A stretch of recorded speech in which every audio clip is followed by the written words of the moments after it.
pagi Bapak. Om Swastiastu. Pada kesempatan kali ini izinkan kami untuk mempresentasikan atau memaparkan materi kami dengan judul analisa polosimetri molekul H2O, ClO2 dan N2O dengan trigonometri. Namun, izinkan kami untuk memperkenalkan anggota kelompok kami. Perkenalkan, nama saya Syaul Sabila dengan nomor NIM akhir 041. Perkenalkan, nama saya Masyana Alma dengan NIM akhir 050. Perkenalkan, saya Fadia Amanda Aksan dengan NIM akhir 039. Perkenalkan, nama saya Nadine Maranata dengan NIM akhir 048. Perkenalkan, nama saya Animade Aprilia Sariswati dengan NIM akhir 052. Nah, hubungan antar geometri dengan fungsi trigonometri yaitu geometri molekul merupakan bentuk tiga dimensi dari suatu molekul, sedangkan fungsi trigonometri digunakan untuk menghitung jarak antar atom dalam suatu molekul. Dan fungsi seperti sinus, kosinus, tangan digunakan untuk menentukan sudut ikatan, arah vektor, serta bentuk ruang molekul. Jadi di sini aku bakal jelasin gimana caranya menghitung sudut antar ikatan dengan menggunakan prinsip kosinus. Nah, jadi di sini kita bakal pakai rumus dasar yaitu di mana cos theta sama dengan U dikali V dibagi mutlak U dikali mutlak V. Oke, di mana keterangannya? Di sini kan ada cos theta. Nah, theta itu sudut antara dua ikatan.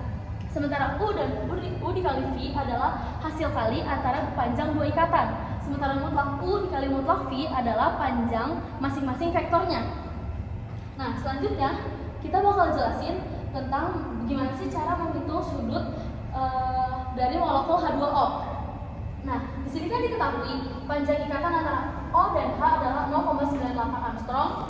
Sudut antara dua ikatan itu 104,5 dengan titik koordinat di mana titik O antara di titik 0,0,0, titik H yang pertama itu di 0,958 di titik 0 dan titik 0. Nah, sementara untuk H yang kedua itu kita menggunakan rumus di mana titik yang pertama itu ditaruh di 0,98 dikali cos 104,5 terus 0,98 dikali sin 104,5 dan di titik 0. Oke, jadi langkah pertama yang kita lakuin yaitu nentuin dulu gimana bentuk vektornya. Jadi kita pakai dua vektor kan di sini, yaitu vektor U dan vektor V. Nah, vektor U itu kita dapetin dari hasil panjang O ke H. Nah, karena O nya titik 0,0,0 dan H satunya 0,958,0,0, jadi kita bisa dapat nih bentuk vektor U nya itu 0,958,0,0 diambil dari 0, yang H1 ini ke O.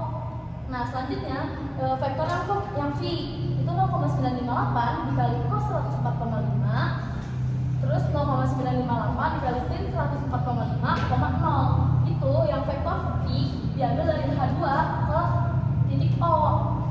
Nah, setelah kita dapat bentuk vektor U dan V, langkah selanjutnya itu kita hitung hasil kali titik. Hitung hasil kali titik itu titik vektor U dikali titik vektor V, di mana 0,958 dikali 0,958 dikali cos 104,5, yaitu ini kan 0,958 dikali 0,958 dikali cos 104,5. Mereka di titik yang sama. Nah, ditambah sama titik yang kedua itu kan di 0 dikali 0,958 dikali sin 104,5. Nah, titik yang ketiga kan sama-sama 0, jadi kita nggak perlu tulis itu. Nah, didapetin nih itu kan yang titik keduanya dulu. Ini kan 0 dikali 0,958 dikali sin 104,5. Hasilnya kan pasti 0. Jadi nggak perlu ditulis lagi. Jadi kita fokus utamanya kayak ini. 0,958 dikali 0,958 dikali cos 104,5. Yaitu 0,917 dikali minus 0,25. Hasilnya minus 0,229. Setelah kita dapetin hasil kali titiknya, kita cari lagi panjang masing-masing vektor. Karena di sini kita pakai molekul yaitu H2O, berarti kan sama nih panjang masing-masing vektornya. Itu O ke H pertama sama O ke H kedua. Jadi otomatis panjang masing-masing vektornya itu sama. Jadi bisa kita tulis panjang titik vektor U sama dengan panjang titik vektor V. Itu nilainya diambil dari panjang ikatan O ke H 0,958. Nah, selanjutnya karena kita udah tahu datanya, kita bisa langsung masukin ke rumus fungsi kosinus. Di mana rumus fungsi kosinus ini kan U dikali V dibagi nilai panjang U dikali nilai panjang V kan. Nah, tadi kan kita udah nyari nih U dikali V. U dikali V-nya itu kan kita dapat 0 minus 0,229. Kita masukin ke rumus dibagi sama mutlak U dikali mutlak V. Jadi 0,958 dikali 0,958. Nah, hasilnya minus 0,229 dibagi 0,917. Nah, hasil yang kita dapat yaitu minus 0,25. Nah, selanjutnya kita nyari nilai tetanya. Nilai teta itu bisa kita cari pakai rumus arkos di dalam kurung atau dikali sama hasil rumus fungsi kosinus tadi. Nah, di sini berarti teta sama dengan arkos minus 0,25. Hasilnya itu 104,48 atau hampir sama dengan 104,5 derajat. Yang kedua, menghitung molekul dari N2O.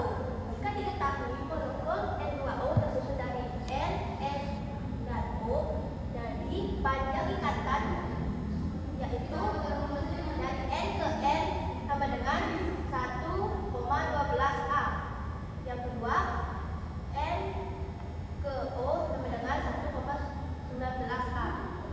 Berdasarkan hasil eksperimen, molekul N2O berbentuk linear garis lurus yang menjadi sudut antara atom sama dengan 180 derajat.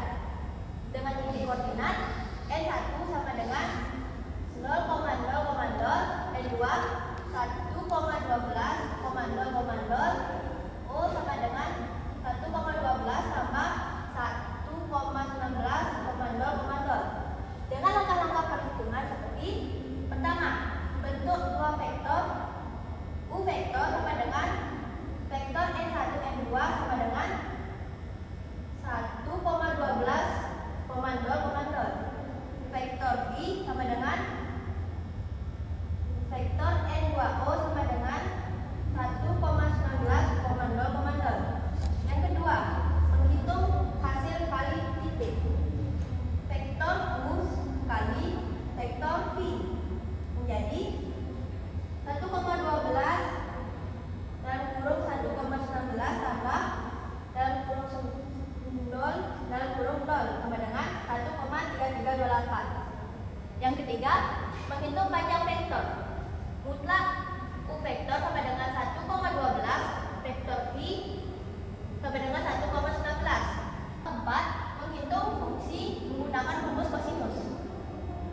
Cos theta sama dengan U vektor kali V vektor per mutlak U vektor mutlak V vektor sama dengan 1,3328 per 1,12 dalam kurung 1,19 menjadi 1. Yang kelima, menghitung sudut theta sama dengan R cos dalam kurung 1 sama dengan 0 derajat atau 180 karena arah berlawanan. Dengan titik koordinat CL sama dengan 0,0,0, O1 sama dengan 1,47,0,0, O2 sama dengan 1,47 kali cos 118 derajat, 1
keempat, menghitung fungsi rumus kosinus dengan rumus cos theta sama dengan U vektor kali V vektor per ruta U vektor ruta V vektor sama dengan min 1,013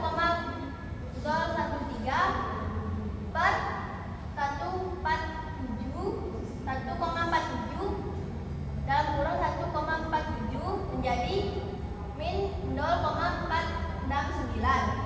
Yang kelima, menghitung sudut dengan rumus cos theta sama dengan A cos dalam kurung min 0,469 menjadi 118 derajat. Selanjutnya, saya akan menjelaskan mengenai analisis pola simetri dan bentuk 3D molekulnya. Yang pertama ada molekul H2O atau air dengan sudut yang dimiliki itu adalah 104,5 derajat dengan bentuk molekulnya bengkok atau V-shape. Untuk simetrinya, dia memiliki dua sumbu simetri dan bidang simetrinya itu adalah bidang vertikal. H2O ini memiliki dua pasang elektron bebas dan termasuk dalam molekul polar karena muatan positif dan negatifnya saling berhimpitan. Lalu yang kedua, itu ada molekul N2O. Nah, molekul N2O ini memiliki sudut 180 derajat dengan bentuk molekulnya yaitu linear. Untuk simetrinya, dia memiliki sumbu simetri yang tak terhingga dan bidang simetrinya itu adalah bidang datar. N2O ini tidak memiliki pasangan elektron bebas karena salah satu ujungnya itu memiliki oksigen. Jadi, keelektronegatifannya itu dia minus dan dia termasuk ke dalam sedikit molekul polaritas. Lalu yang terakhir itu ada ClO2. ClO2 memiliki sudut yaitu 118 derajat dengan bentuk molekulnya itu bengkok atau V-shape sama seperti H2O. Untuk sumbu simetrinya juga dia memiliki dua sumbu simetri dan bidang simetri yang terbentuk itu adalah bidang vertikal. ClO2 ini memiliki analisis simetri, dia memiliki dua pasang elektron bebas dan termasuk juga dalam molekul polar. Dalam kehidupan sehari-hari, ketiga molekul ini itu memiliki kegunaan masing-masing. Untuk H2O dia digunakan sebagai sumber keberlangsungan hidup seperti minum, mandi ataupun memasak. Lalu untuk N2O dia dalam kehidupan sehari-hari biasanya digunakan sebagai obat bius ringan atau obat anestesi. Biasanya juga digunakan sebagai gas rumah kaca. Lalu yang terakhir untuk ClO2 di kehidupan sehari-hari biasanya digunakan sebagai disinfektan atau pembersih ruangan. Jadi kesimpulannya ada pada tabel berikut ini. Jadi yang pertama untuk molekul H2O itu memiliki sudut 104,5 derajat dengan bentuk bengkok atau V-shape dengan simetri C2V dan polaritasnya polar. Yang kedua N2O dengan sudut 180 derajat dengan bentuk linear dengan simetri D tak hingga H dan dengan polaritasnya non-polar. Dan yang terakhir yaitu ClO2 dengan sudut 118 derajat, bentuknya bengkok atau V-shape, simetrinya C2V dan polarnya polar. Selanjutnya ada pengaruh bentuk dan simetri terhadap polaritas dan kestabilan molekul. Yang pertama yaitu bentuk molekul. Bentuk molekul itu ada linear, bengkok, segitiga datar, tetrahedral, dan lain-lain. Menurut teori VSEPR, itu bentuk molekul ditentukan oleh gaya tolak-menolak antara pasangan elektron. Jadi yang pertama, jika pasangan elektron bebas banyak, maka ikatannya akan terdorong dan molekulnya menjadi bengkok. Yang kedua, jika tidak ada pasangan elektron yang bebas pada atom pusat, maka molekulnya cenderung simetris atau linear. Selanjutnya yaitu dampak terhadap polaritas. Jadi, jika bentuknya bengkok dan tidak simetris, maka momen dipolnya akan tidak saling meniadakan dan molekulnya menjadi polar. Yang selanjutnya yaitu jika bentuknya simetris atau linear, maka momen dipolnya akan saling meniadakan dan molekulnya menjadi nonpolar. Yang kedua yaitu simetri molekul. Jadi tingkat simetri molekul menentukan penyebaran elektron dan kestabilan struktur.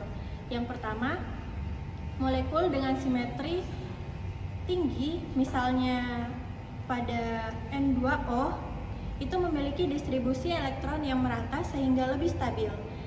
Yang kedua, molekul dengan simetri rendah itu ada pada H2O dan ClO2, itu memiliki distribusi muatan yang tidak merata sehingga lebih polar dan reaktif. Jadi kesimpulannya, semakin simetris dan merata distribusi elektron, maka semakin stabil dan non-polar juga molekul tersebut. Sebaliknya, semakin tidak simetris bentuknya, maka molekul akan polar dan cenderung reaktif karena memiliki kutub muatan yang kuat.